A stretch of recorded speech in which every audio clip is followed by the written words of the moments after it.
Using the Zillow app is straightforward and allows you to browse properties, manage rentals, and stay informed about real estate trends. Here's a concise guide. Download and install. Download the Zillow app from the App Store or Google Play Store. Install and open the app on your mobile device.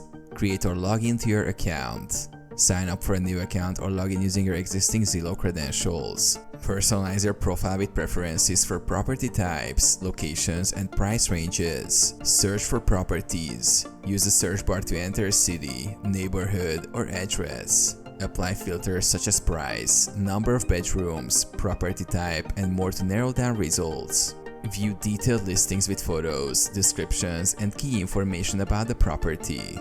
Save and share listings. Tap the heart icon to save favorite properties. Share listings with friends or family via email or social media.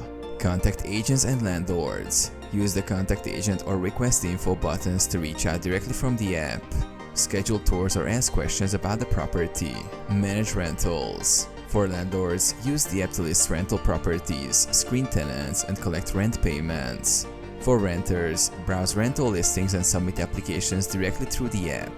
Explore additional features. Utilize tools like mortgage calculators, affordability assessments, and neighborhood insights. Set up notifications for new listings or price changes in your preferred areas.